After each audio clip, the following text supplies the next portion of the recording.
That is weird.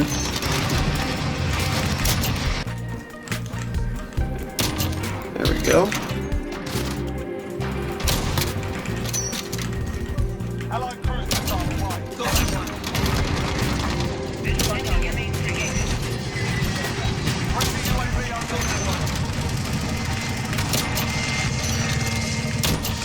Ruthless. What's up guys, Raznon here. Day 2 of patch day. I hope you're all having a fantastic time with all the new content. Today I wanted to enlighten you a little more about everything that patch 1.10 actually changed. You may be really interested in all of the changes that came to the game. It was a big patch, much anticipated, and they released some patch notes, but unfortunately they were not full patch notes. And some very devoted fans over at reddit.com/r/modern warfare have decided to investigate everything that changed, and they've compiled a really handy list of things that were changed with this patch that weren't in the patch notes. So you might not have noticed probably any of them, certainly not most of them. So today we're going to go through all of those secret, hidden stealth changes that they made to the game with patch 1.10. Some of them aren't that important, some of them are super important and are going to be really good for you to know going forward, to give you that edge on everyone else who probably doesn't know, and to inform what types of weapons, what types of playlists and game modes that you want to play going forward in this season.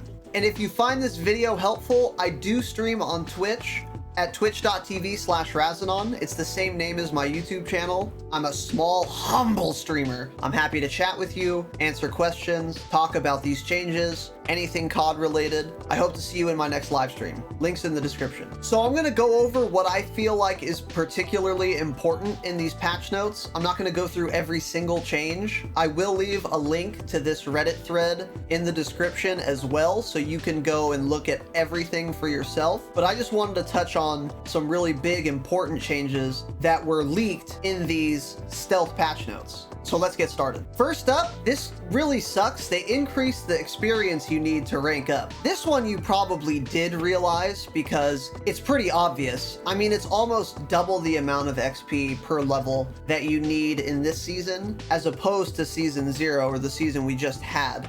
And I think that's because a bunch of people were complaining that they got to 155 really quickly in the season and then just had nothing to do. Infinity Ward's brilliant solution to this plan was to make that grind way slower, which I think is an abysmal, terrible change. This isn't gonna satisfy players at all who were mad about getting to 155 so quickly.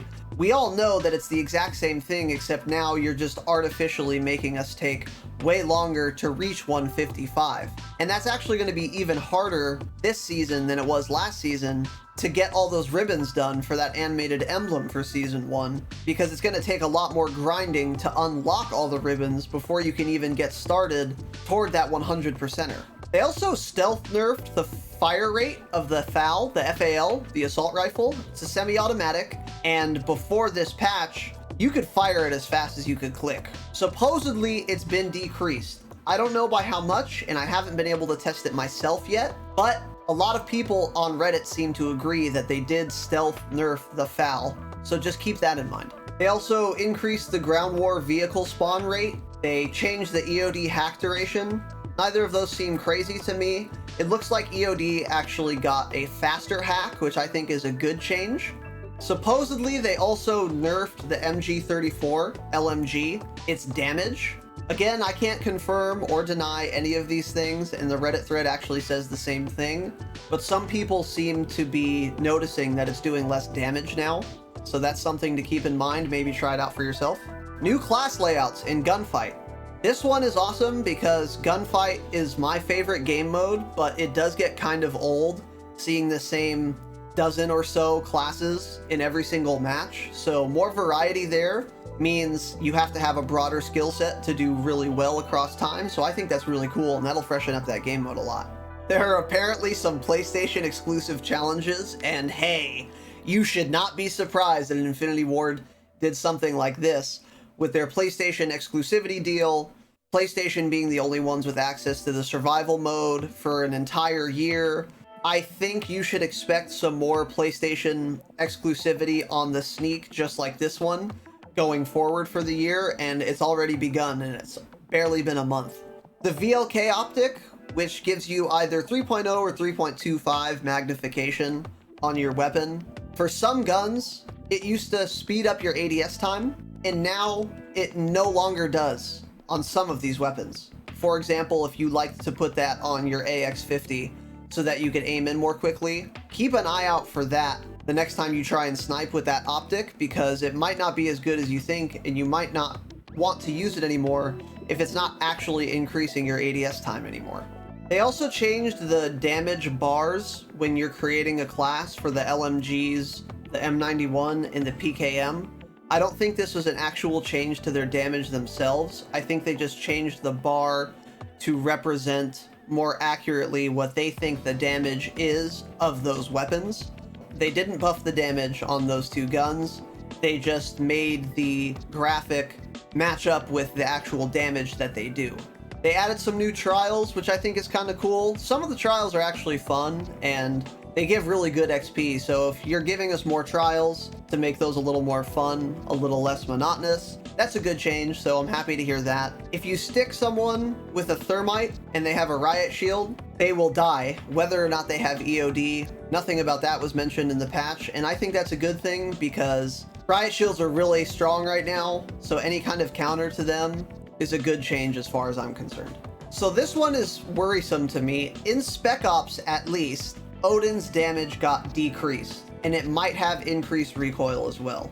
That's super subjective, and again, I can't confirm or deny. I haven't been able to test it myself, but if that's the case, if they increase the recoil on an assault rifle and reduce its damage for multiplayer and don't mention it, that's crazy.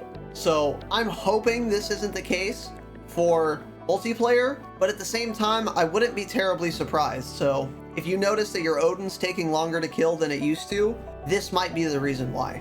A new animation when you call in the nuke. I actually saw this in a YouTube video. It looks cool, not game breaking, and it looks better than the old one, so I'm a fan of that. They also supposedly increased the recoil on the AK47. I think this is a terrible change. I think the AK had a reasonable amount of recoil before any kind of change. So I don't know if they increased the recoil, but if they did, they definitely should have mentioned that, number one. And number two, they probably shouldn't have, because if it has any more recoil than it does pre-patch, then it's gonna be far outclassed by a number of other assault rifles in the game. And then the last thing that I want to go over, they adjusted the cruise missile sensitivity. My friend was having this issue on PC. I haven't actually used a cruise missile since the patch, but he was saying it's really, really slow now compared to what it used to be. I'm guessing that this particular change is a bug, but it's possible that it's not. So if you like cruise missile, try and see for yourself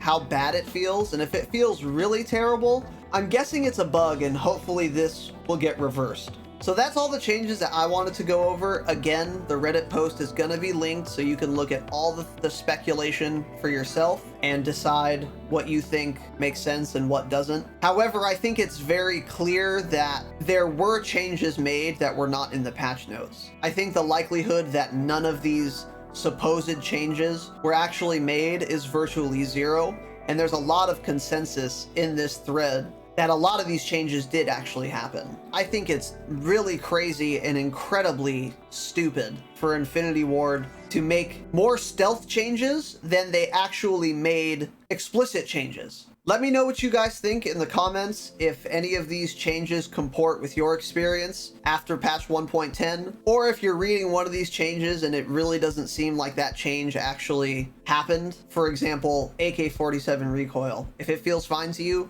let me know in the comments. I want to try and get a judgment on what actually did get stealth changed and what didn't. So I would appreciate any and all feedback in the comments about what you think. If you hated this video, thumbs down it. If you liked it, a thumbs up would be awesome. I make exclusively Call of Duty content on this channel, multiplayer specific, and I play on PC, but my advice and the information is relevant to all platforms because we all play the same game. To stay up to date on all this Call of Duty stuff, on all of the little backdoor secret intricacies like this thread that a lot of other Call of Duty channels might not cover. Be sure to subscribe so that you don't miss out on those lesser known changes or minutia about Call of Duty, because that's what I'm targeting most on my channel. In addition to, of course, gun guides, map guides, play styles, things like that. As always, thank you for watching, Young Kings, and as always, stay humble.